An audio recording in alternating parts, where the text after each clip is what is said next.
মানুষের জন্য আমি 1 কোটি টাকার উন্নয়ন কর্মকাণ্ড বাস্তবায়ন করেছি। এই লালপুর হাসপাতালে আপনারা ভুখারাঙ্গা দরিদ্র অসহায় মানুষ, আপনারা 1000, 1500, 500 টাকা দিয়ে এক্সরে করতে হতো।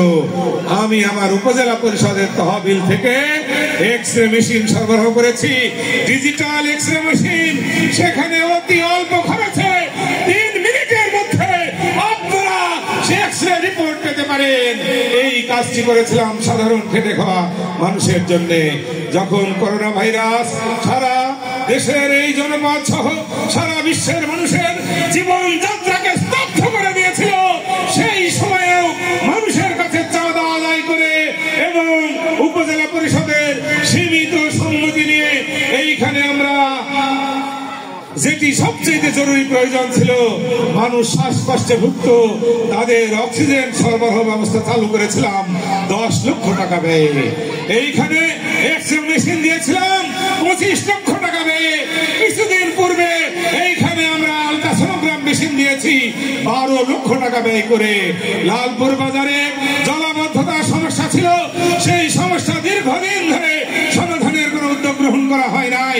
এই জলাবদ্ধতা দূর করার জন্য প্রায় 1 কোটি টাকা ব্যয় করে আমরা ড্রেন নির্মাণ করেছি। সমস্যা যদিও পুরোপুরি সমাধান হয় নাই, তবে আমার মনে হয় প্রায় 90% সমস্যার সমাধান হয়েছে। আমরা লালপুর মানুষের জন্য উন্নয়ন কর্মকাণ্ড করেছি। আর অনেক নজির আছে, ছোটখাটো অনেক রাস্তাঘাট, অনেক পাকা রাস্তা। এই যে আমার ভাই মতি বলেছে, এই রাস্তাটি আমরা উদ্যোগ নিয়েছিলাম, আমাদের প্রস্তাবে, আমাদের প্রচেষ্টায় এই রাস্তাটি নির্মিত হচ্ছে। এটি যদি মিথ্যা কথা বলে থেকে আল্লাহ যেন বিচার করেন। এই রাস্তা নিয়ে অন্য কেউ প্রয়াসী হয় নাই। এই চরাঞ্চলের মানুষের জন্য এই যে জলসীমা পার হয়ে আমাদের চরে যেতে হয়, সেইটার উপরে একটি ব্রিজ নির্মাণের প্রতিশ্রুতি আমি প্রদান করেছি। এই ব্রিজ নির্মাণ কাজ আমি অবশ্যই বাস্তবায়ন করেই ছাড়বো, যদি আল্লাহ রাব্বুল আলামিন আপনাদের সহযোগিতায় আমাকে নির্বাচিত করেন। চরাঞ্চলের মানুষের পাকা রাস্তা নির্মাণের জন্য আমি প্রতিশ্রুতি দিয়েছি, সেই প্রতিশ্রুতি পালনেও আমি বদ্ধপরিকর। যারা সবচাইতে বেশি পিছনে পড়ে আছে, যারা সবচাইতে বেশি সুবিধা বঞ্চিত, যারা সবচাইতে অসহায়, সবচাইতে দুর্দশাগ্রস্ত, সবচাইতে দুর্গত, তাদের পাশে দাঁড়ানোই আমাদের জীবনের ব্রত। আমরা নিজের জীবনের কল্যাণের জন্য কোনো কাজ করি না, অর্থবিত্তের পিছনে কখনো দৌড়াই নাই। এর আগে অনেক এমপি এসেছেন গেছেন, তালা সাহেব এমপি হয়েছিলেন, বলতে পারবেন না একটি পয়সাও আপনার কাছ থেকে ব্যক্তিগত সুবিধা আমি গ্রহণ করেছি। শেফালী মমতাজ এমপি হয়েছিলেন, চ্যালেঞ্জ করে বলতে পারি একটি পয়সা ব্যক্তিগত সুবিধা তার কাছ থেকে গ্রহণ করি নাই। শহীদুল কালাম ভাই এমপি হয়েছিলেন, আবারও হয়েছেন, বলতে পারবেন না একটি পয়সা ব্যক্তিগত সুবিধা আপনার কাছ থেকে কখনো গ্রহণ করেছি অথবা আপনি দিয়েছেন। আমার আত্মীয় শহীদুল ইসলাম বকুল 5 বছর এমপি ছিলেন, বলতে পারবেন না একটি ছিদ্র পয়সার কোন সুবিধা আপনি আমাকে দিতে পেরেছেন বা আপনার কাছ থেকে আমি গ্রহণ করেছি। আমরা কোনো অবৈধ অর্থবিত্তের পিছনে দৌড়াই নাই। আমরা বিলাস ব্যসনের নিজেদের জীবন যাপন করার জন্য প্রয়াসী হয় নাই। আমরা সাধারণ খেটে খাওয়া মানুষের কাছে দাঁড়ানোর চেষ্টা করেছি। আমাদের অনেক সাংবাদিক বন্ধু আছেন এখানে, যখনই আপনারা সামাজিক যোগাযোগ মাধ্যমে অথবা আপনাদের গণমাধ্যমে প্রকাশ করেছেন, সেইখানে একজন রোগী অসহায় ভাবে কাতরাচ্ছে, তার পাশে গিয়ে দাঁড়িয়েছি। কখনো গণমাধ্যমে দেখেছি একজন বিধবা মা তার বিধবা ভাতা থেকে সুবিধা থেকে বঞ্চিত হয়েছে, দৌড়ে গিয়েছি, তাকে বিধবা ভাতা দেওয়ার ব্যবস্থা করেছি। আমার বৃদ্ধ বাবা মা বয়স্ক ভাতা থেকে বঞ্চিত হয়েছে, সাংবাদিক ভাইরা যখন এরকম কোন নিউজ প্রচার করেছে, সঙ্গে সঙ্গে তাদের পাশে গিয়ে দাঁড়িয়েছি, তাদের সমস্যার সমাধান করার চেষ্টা করেছি। 5টি বছর ঘরে বসে থাকি নাই। করোনা ভাইরাসের সময়েও একজন রোগীও কেউ খুঁজে দেখাতে পারবে না যার পাশে দাঁড়াই নাই, যার জন্য ওষুধপত্র সরবরাহ করি নাই, যার জন্য চিকিৎসা প্রয়োজনীয় ব্যবস্থা গ্রহণ করি নাই, যার জন্য খাদ্য সহায়তা প্রদান করি নাই। ওরা ফোন করার কথা ছিল আমাদের উপজেলা পর্যায়ে যারা সরকারি কর্মকর্তা, আমাদের ডাক্তার সাহেব, পুলিশ বাহিনীর যারা কর্মকর্তা তাদের কাছে ফোন করে সাহায্য চাওয়ার কথা ছিল, একজন রোগীও তাদের কাছে ফোন করতো না, ফোন করতো আমার কাছে। কারণ তারা জানতো ফোন করা মাত্র যে সাহায্য সে চাইবে সামনে সামনে সশরীরে সেই সাহায্য তাদের কাছে পৌঁছে দেব, এই বিশ্বাস আস্থা তাদের ছিল। আমরা এই গরিব দুঃখী মেহনতি মানুষকে নিয়ে চলি। আমরা কোনো কুচ্ছা রটনা করি না, আমরা কোনো গীবত গাইতে কখনো কোনো মিটিং সিটিং এ আমরা অংশগ্রহণ করি না। আমার ভাইয়েরা, আপনাদের প্রতি শ্রদ্ধা রেখেই বলি, আপনারা অনেক কুচ্ছা রটাচ্ছেন, অনেক ভয়ভীতি দেখাচ্ছেন, আতঙ্ক সৃষ্টি করার চেষ্টা করছেন। আমরা সমাজে ভদ্র মানুষ হিসাবে পরিচিত। আমরা রাজশাহী বিশ্ববিদ্যালয় থেকে সর্বোচ্চ লেখাপড়া শিখেছি, সর্বোচ্চ ডিগ্রি অর্জন করেছি, অভদ্র আচরণ করার জন্য নয়, কাউকে ভয়ভীতি প্রদর্শন করার জন্য নয়, কারোর সাথে দুর্ব্যবহার করার জন্য নয়, কাউকে অসম্মান করার জন্য নয়। আমরা মানুষের দ্বারে দ্বারে যাচ্ছি, অনেক খেটে খাওয়া নিরন্ন ভুখা রাঙা মানুষ আমাদের সাথে হাত মেলানোর সময় কিছুটা হলেও দ্বিধান্বিত হচ্ছে। আমি তাদের কণ্ঠে বলি, দম চুল মুঠি চালাল যে হোক না কেন, তোমার রক্ত লাল আমার রক্ত লাল, তোমাদের সাথে হাত মেলাতে আমার বিন্দু পরিমাণে দ্বিধা সংকোচ হয় না, তোমাদের আমি বুকে টেনে নিতে চাই। আমি এই কথাগুলোই সবাই সবসময় বলি। আর যারা আতঙ্ক সৃষ্টি করছেন তাদেরকে বলি, আমাদের মানুষ ভদ্র মানুষ হিসাবে জানে, সৎ জীবনযাপন করি, রাজনীতি করলেও আপনাদের উদ্দেশ্যে বলি, আতঙ্ক সৃষ্টির চেষ্টা করবেন না। আমরা ভদ্র হতে পারি, দুর্বল নই, আমরা দুর্বল নই।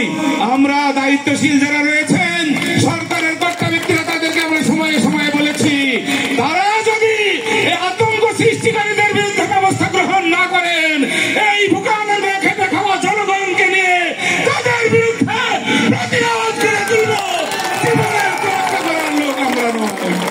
আমরা আপনাদের কাছে আহ্বান জানাই, নির্বিঘ্নে ভোট কেন্দ্রে যাবেন, ভোট দেবেন। কোন বাধা বিঘ্ন সৃষ্টিকারী আপনাদের বাধা দিতে পারবে না। বাধা দিতে আসলে সরকারের প্রশাসন যন্ত্র রয়েছে, তারা যদি ব্যবস্থা গ্রহণ না করে, আমি আপনাদের প্রতিনিধি হিসাবে কথা দিচ্ছি, আমি দুর্বল প্রতিরোধ করে তুলবো ইনশাআল্লাহ। জীবনে কখনো অন্যায়ের কাছে মাথা নত করি নাই, ঘুষ দুর্নীতির কাছে মাথা নত করি নাই, কোন রক্তচক্ষুর কাছে মাথা নত করি নাই, চক্রামানির কাছে মাথা নত করি নাই। যখন যে সরকার ক্ষমতায় এসেছে সহযোগিতা করেছি, তারা যদি কোনো বাড়াবাড়ি করেছে সেটার বিরুদ্ধেও দুর্বার প্রতিরোধ করেছি।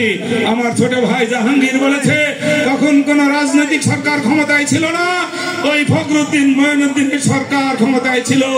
তাদের কারণে একটা আতঙ্কজনক পরিস্থিতি সারা দেশে বিরাজ করছিল, জরুরি অবস্থা চলছিল, মানুষের মৌলিক অধিকার ছিল না। সেই সময় আমাদের একটা আইন শৃঙ্খলা বাহিনী আমার ভাই জাহাঙ্গীর সহ কয়েকজনকে গ্রেপ্তার করেছিল, তার পরিবারের সদস্যদের। তাদেরকে শারীরিকভাবে নানাভাবে লাঞ্ছিত করে থানায় রাখা হয়েছিল। আমি শুধু সেখানে গিয়েছিলাম। সমস্ত নেতারা ভয়ে মোবাইল ফোন বন্ধ রেখে বিভিন্ন জায়গায় দুর্গম এলাকায় পালিয়ে গিয়েছিল। আমাকেও সবাই সেখানে যেতে নিষেধ করেছিল। সকল নিষেধাজ্ঞা উপেক্ষা করে আমি তাদেরকে রক্ষা করার জন্য সর্বোচ্চ চেষ্টা করেছিলাম, ক্রসফায়ারের হাত থেকে আমি রক্ষা করেছিলাম। আমরা সেই কাজগুলোই করতে চাই। আমি সকল প্রার্থীদের প্রতি শ্রদ্ধা জানিয়ে বলি, একটি দেশ গণতান্ত্রিক ধারা সূচিত হয়েছে জননেত্রী শেখ হাসিনার নেতৃত্বে। আপনারা এই গণতান্ত্রিক চর্চা করেন, পরম সহিষ্ণুতার চর্চা করেন। আমাদের এমপি সাহেব আপনার সাথে সারা জীবন রাজনীতি করেছি, আপনাকে শ্রদ্ধা করি, ভক্তি করি। আপনার নির্বাচনে সর্বোচ্চ দিয়ে চেষ্টা করে আপনাকে এমপি নির্বাচিত করেছি। আপনার পক্ষপাতিত্ব আমরা প্রত্যাশা করি না। আপনার বিরুদ্ধে আমরা অনেক অভিযোগ শুনছি, আপনি বিশেষ কোন প্রার্থীকে সহযোগিতা দিচ্ছেন, সমর্থন দিচ্ছেন। আপনাকে অনুরোধ জানাই, আপনি সংসদ সদস্য, আপনি আমার অমূর্ত এবং অন্য সকল প্রার্থীর অভিভাবক, আপনি যথাযথভাবে অভিভাবকত্ব করবেন, আমাকে এবং অন্য প্রার্থীদের সমান দৃষ্টিতে দেখবেন। এই অনুরোধ আপনার কাছে জানাই, আপনি আমাকে ওয়াদা দিয়েছিলেন, আপনি এমনিতে একবার ওয়াদা লঙ্ঘন করেছেন, ওয়াদা খেলাপ করেছেন। আমি আপনার বিরুদ্ধে অভিযোগ দেই না, ওয়াদা খেলাপকারীর বিচার আল্লাহ রাব্বুল আলামিন করবেন। কিন্তু আপনাকে নিরপেক্ষ থেকে অবাধ সুষ্ঠু নিরপেক্ষ নির্বাচন যেন এই লালপুরে হতে পারে, সেই লক্ষ্যে আপনি কাজ করবেন। আপনার বিবেকের কাছে আমাদের সেই নিবেদন রইল। আর তা যদি না করেন, অযথাই ঝামেলা সৃষ্টি হবে, বিশৃঙ্খলা সৃষ্টি হবে, আমাদের সাথে আপনাদের বৈরী সম্পর্কের সৃষ্টি হবে। সেটি আমরা চাই না। সকল প্রার্থী সমানভাবে প্রচারণা চালাবেন। আমাদের সম্পর্কে আপনারা জানেন, সকল প্রার্থীদের সম্পর্কে জানেন। আপনাদের যদি মনে হয় সকল প্রার্থীদের মধ্যে আমার যোগ্যতা ভালো, আমি সৎ, আমি কোনো অন্যায়ের সাথে নাই, আমি কোনো হিংসা বিদ্বেষের মধ্যে নাই, আমি কোনো ভণ্ডামি শয়তানির মধ্যে নাই, আমি লোভ লালসার মধ্যে নাই, আমি যোগ্য, যদি আপনাদের কাছে মনে হয় একটি করে ভোট সবাই আমার আনারস প্রতীকে প্রদান করবেন।